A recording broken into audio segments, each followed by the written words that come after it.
World best viewers अस्सलाम वालेकुम। अल्लाह ताला आपके घरों में ढेरों ढेर रहमतें बरकतें नाजिल फरमाए और आपकी जायज़ ख्वाहिशात को जल्द अज जल्द पूरा करें। मैं मिसेज़ इफ्तिखार आपके लिए लेकर आई हूँ आज एक बड़ी ही ज़बरदस्त और different recipe, egg pulao recipe. मैं लेकर आई हूँ बीफ एग पुलाव रेसिपी।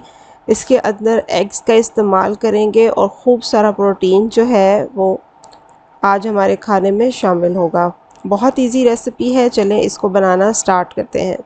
सबसे पहले देखिए जी, एक कुकिंग वेसल में मैंने ले लिया है एक मीडियम प्याज और इसके अंदर शामिल कर रही हूँ कुकिंग ऑयल तकरीबन 1.5 कप और चूल्हा ऑन किया है और दुआ पढ़ें अल्लाहुम्मा अज्जिरनी मिनन्नार, अल्लाह हमें जहन्नुम की आग से बचाए।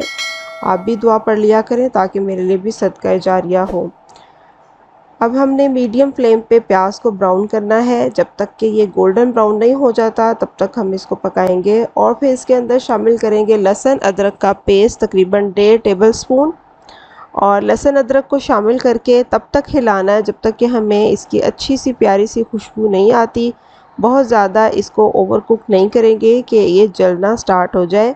अब इसके अंदर मैं बाकी के इंग्रेडिएंट शामिल करूँगी। 2 बड़े साइज़ के टमाटर जिनको कि मैंने कद्दूकस करके इसके अंदर शामिल किया है। आप चाहें तो ब्लेंड कर लें, चाहे तो कद्दूकस कर लें। और अब इसके बाद टमाटरों को थोड़ा सा भूनेंगे और फिर इसके अंदर शामिल करने जा रही हूँ मैं सूखा धनिया 1 टेबल स्पून, ज़ीरा है मेरे पास हाफ़ टेबल स्पून, नमक हाफ़ टेबल स्पून। इन सब दोनों चीज़ों को डाल के अच्छे से मिक्स करेंगे। और इसके अलावा जायफल जवित्री ये सब चीज़ें मैं पुलाव में शामिल नहीं करी। बहुत हल्का फुल्का सा लाइट सा पुलाव बनाएंगे। यहाँ पे मेरे पास है हरी मिर्चें जिनको मैं खुद हाथ से पीस रही हूँ और फ्रेश पीस के जब आप मिर्चें डालेंगे तो आप देखिएगा कि पुलाव का टेस्ट कितना डिफरेंट और ज़बरदस्त आपको फ़ील होगा। और मिर्चें जो हैं मैंने 1.5 टेबल स्पून जो है वो कूट के इसके अंदर शामिल की हैं। आप अपने टेस्ट के मुताबिक ऊपर नीचे कर लें। हाफ़ टेबल स्पून मैंने इसमें गरम मसाला घर का पिसा हुआ शामिल किया है। बस इसके अलावा अब मैं इसमें और कोई स्पाइसेस ऐड नहीं करूँगी। बहुत नेचुरल सा फ्लेवर हम इंजॉय करेंगे। यहाँ पे देखिए जी, मेरे पास बीफ है। मैंने तकरीबन 3 पाव लिया था। इसको नमक और लहसुन के साथ बॉईल किया है और साथ ही इसकी यखनी भी बना ली है। बीफ अच्छा सा जब गला है तो मैंने यखनी को अलग किया और बीफ को मैंने आपके सामने इसमें शामिल कर दिया। और अब हाफ़ कप के करीब मैं इसमें कटा हुआ हरा धनिया और पुदीना मैंने शामिल कर दिया है। अब अच्छे तरीके से इसको भून लेंगे। और चलें जी, जब तक कि ये भुनता है चलते हैं आज की अच्छी बात की तरफ।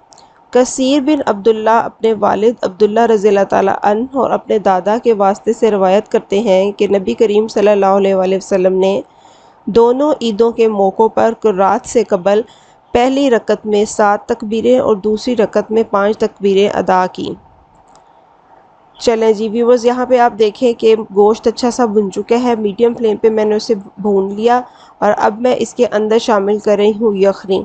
देखिए, यखनी की क्वांटिटी आपने लेनी है चावलों की मुनासबत से। मेरे पास 1.5 प्याली चावल थे तो मैंने 3 प्याली यखनी शामिल की है। आपके पास जो चावल हैं आपको अंदाज़ा होगा कि वो कितना पानी लेते हैं गलने में। इसी मुनासबत से आपने यखनी की क्वांटिटी डिसाइड करनी है। और अगर आपके पास ज़्यादा मिकदार में यखनी नहीं तो फिर जितनी यखनी है उतनी यखनी डाल दीजिए, बाकी की जो है वो पानी डाल दीजिए। अब यहाँ पे देखें, यखनी जो हमने शामिल की वो उबलना स्टार्ट हो गई है। अब भीगे हुए चावल जो हैं वो मैं इसके अंदर डाल रही हूँ। 1.5 प्याली चावल थे बासमती राइस, वो मैंने शामिल किए हैं। मैं तकरीबन 15 मिनट पहले इसको भिगो के रखती हूँ। अब आपने इसमें चावल डाल दिए। अब इस स्टेज पे आप चावलों को अच्छे से हिलाएं ताकि सारे जो इंग्रेडिएंट हैं वो एक जैसे मिक्स हो जाएं। और फिर इस स्टेज पे आप क्या करें कि नमक चख लें। अगर इसमें ज़रूरत है नमक की तो वो ऐड कर दीजिए इस स्टेज पे। जब आपका पानी ज़रा सा रह जाएगा, थोड़ा थोड़ा भी आपको नज़र आता फ़ील हो रहा है, तो फिर आपने इसमें अंडे खोल के डाल देने हैं। चावलों की मुनासबत से आप जितने अंडे शामिल करना चाहते हैं उतने कर लीजिए, जैसे मैं कर रही हूँ। ठीक है, अंडे शामिल कर देने के बाद आप इसके ऊपर चाहें तो थोड़ा सा नमक स्प्रिंकल कर लें, थोड़ी काली मिर्चें स्प्रिंकल कर लें और साथ ही ऊपर थोड़ी सी कलवंजी डाल दें। कलवंजी में हर किस्म की बीमारी का इलाज है और ये देखने में भी बड़ी अच्छी लगती है और इसका ऐसा सच कोई ख़ास फ्लेवर भी नहीं होता। और काम के दौरान दुरूद शरीफ पढ़ना मत भूलिएगा, इससे खाने में बरकत और खाने वालों में प्यार होता है और हमारे नामा माल में बहुत सी नेकियां भी लिखी जाती हैं। तो व्यूवर्स ये देखिए, अब इसके बाद इसका दम खुल चुका है और इसको मैं डाल रही हूँ डिश आउट करने के लिए। देखिए कितना ज़बरदस्त सा बीफ एग पुलाव बन के रेडी हो गया है। आप भी इसको ज़रूर बनाएं और अपने घर वालों से खूब सारी दाद वसूल करें। तो व्यूवर्स ये थी मेरी आज की रेसिपी, उम्मीद करती हूँ आपको पसंद आई। ज़िंदगी रही तो फिर मिलेंगे एक नई रेसिपी के साथ, तब तक के लिए अपना बहुत सारा ख्याल रखिएगा, दुआओं में याद रखिएगा। वो thank you so much for watching my channel. Have a good day. Allah हाफिज़।